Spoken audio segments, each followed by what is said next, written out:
I'm fired up and I'm ready to go. I'm fired up and I'm ready to go. I'm fired up and I'm ready to go.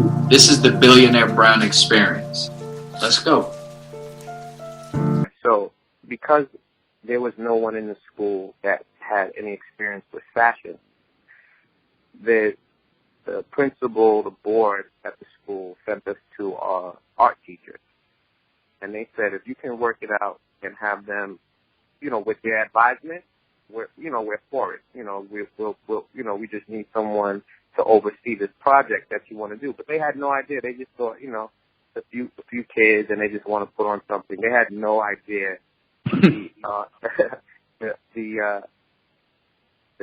the amount of people we enlisted to do things, the city that got involved with all the clothes stores, and I mean all the way from I grew up in Westchester, which is outside, 20 minutes outside of the city.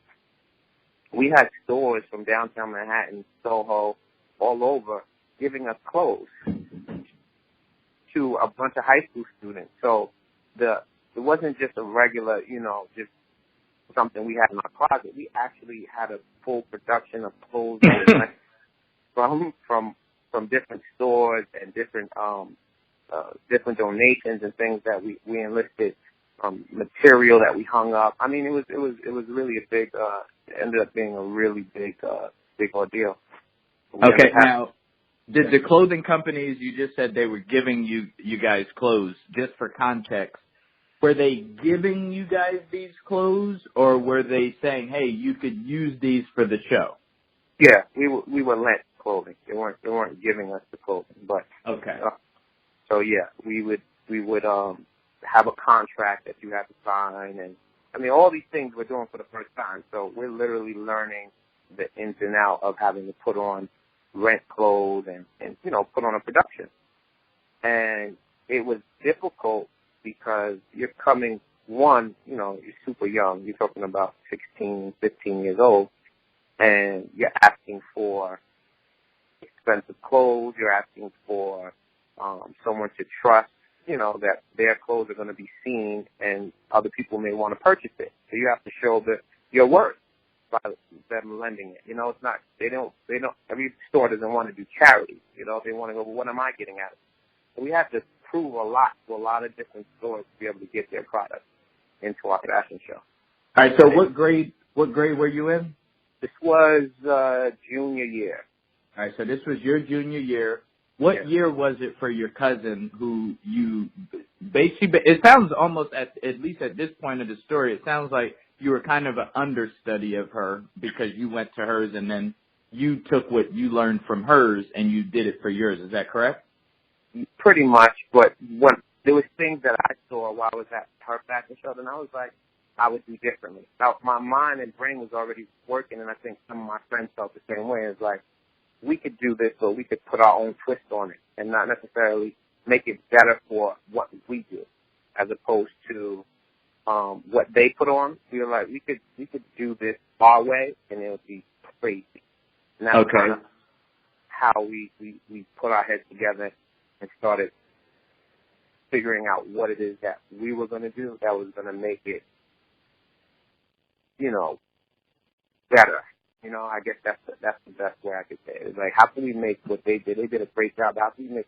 Why do it if we can't do it better? Kind of thing.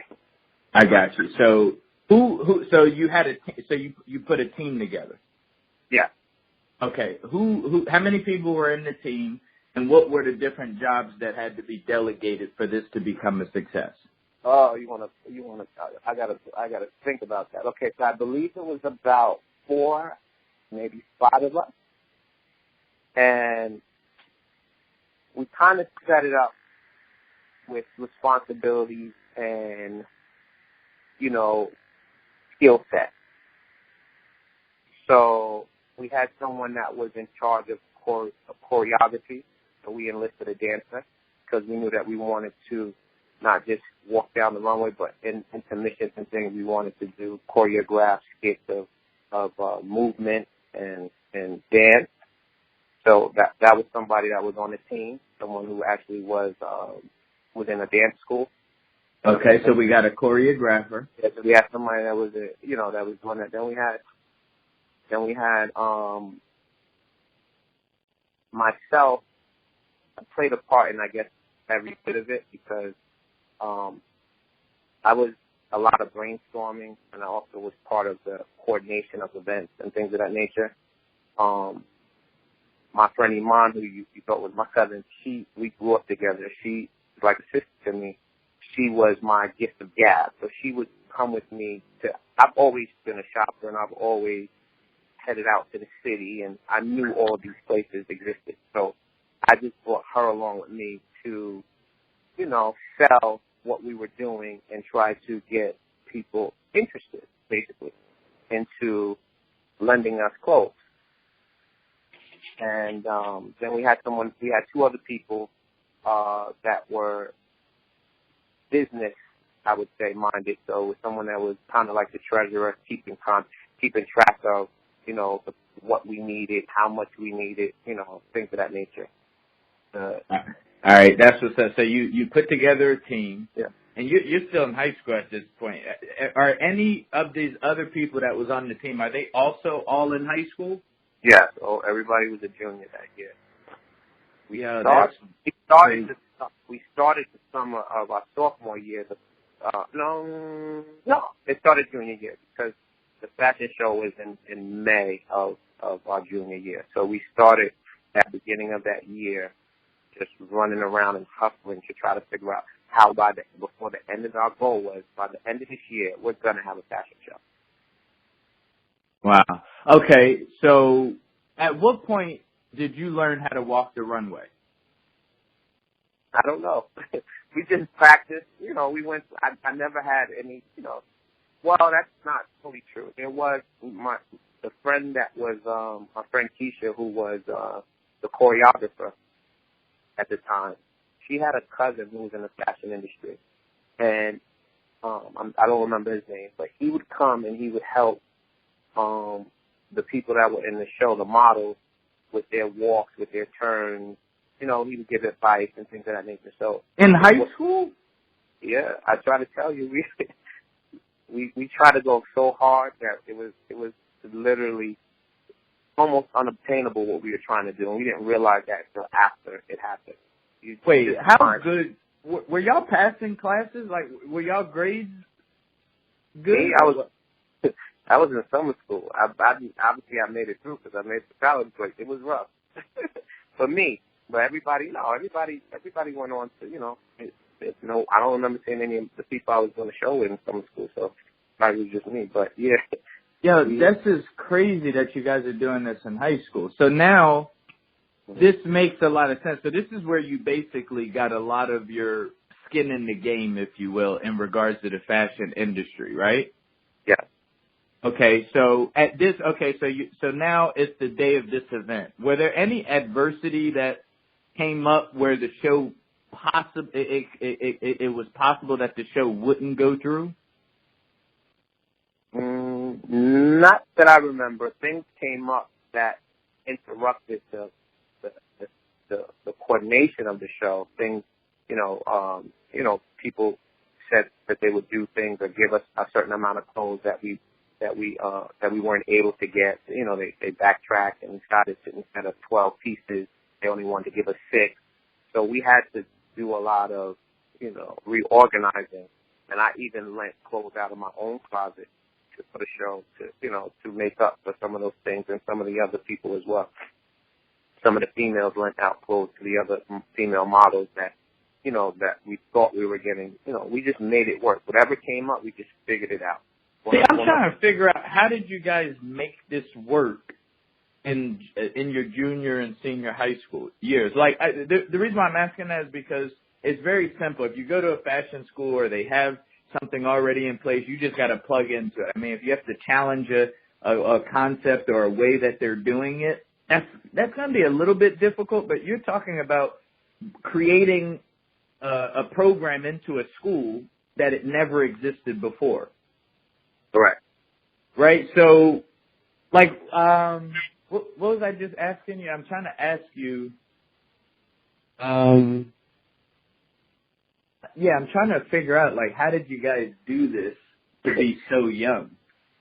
I mean, it was a team effort, you know. We definitely put our heads together and tried to figure out what was needed. There was a lot of editing that had to be done because when you're young and you think you could do everything, you do have to figure out and come to a consensus of what makes sense and how we could tailor it all in. But a lot of people that were involved in the show, they were just so willing to be a part of it based on what they were hearing or based on the ideas that we had. We just enlisted family and friends and people that we knew to get the resources that we need. I remember my father had at the time his wife, excuse me. I was trying to remember how long ago this was. So, and it was his wife at the time, not my mother. And I remember she was a designer of ethnic, she had an ethnic background of kente cloths, and everything that she designed was she used to have a booth on 125th Street in Harlem. I'm sure you're familiar, Yep. in Harlem, the strip. And I remember us having a scene where it required that we would, where we were discussing that we wanted to do, some sort of, ethnic influence, some African dance or something, And I kept saying, okay, that's cool and all, but what's going to be on the stage? An empty stage? And what can we put? And I was like, you know what? I'm going to reach out. I called her. I said, do you have any material or kente cloth, anything that we can use for the show? And she's like, yeah, I have tons of it. Just come by. She came by. She gave me tons and tons of material that she had in the house. And we hung it up. And it was the backdrop for that scene. So we just made it work. We just used the resources. We called people. We asked them. We asked for assistance. It just kind of came together. Oh, man. Okay. Really good. All right, ladies and gentlemen, just make this really clear here. If you're on Instagram, make sure to follow Corey. His Instagram handle is called InTheWorldIKnow. Check him out. Check him out on Instagram right now. We'll also make sure to put his link in the show notes. I want to go to. I mean, you're in the top 3, clearly, and I know a lot of people, but you're in the top 3 freshest dudes, cleanest dudes, most stylish dudes that I know. Yeah, I really appreciate that. Of course, man. That I don't like saying these type of things, mm-hmm. but facts is facts, right? Yeah. But I'm trying to figure out. I'm not trying to figure out. I would like to know, when did you become fashion conscious? Like, when did you know? Like, when was it in your lifetime where you knew that if you stepped out of your house, you have to be fresh and you have to be clean? It started really young, and I have this debate with my family all the time because I ask them, I go, where did I get this from? And they go, I don't know. They're like, you're the only one like this. We have no idea where you got it from. It's literally. I remember being in elementary school and field day. I wanted the new champion outfit. I had to have the double socks. Like I just remember colors and thinking, no, I want them to have this. I just remember not knowing where it came from, but that I've always at least minimal been in touch with fashion or style or culture, whether it's music influence. It may not, me and that didn't necessarily come from a family member or an experience, but I really can't pinpoint it. I can say that I had an older cousin who, back in the day, he's 3-4 years older than I am. So he would have, Jabot jeans back then, and, Hilfiger was big at the time. And that's all, we like to wear a lot of those things. But he was older than me. He had a lot more clothes than I did. So if I had 2 shirts, he might have had 8. So I would have access to my 2 plus his 8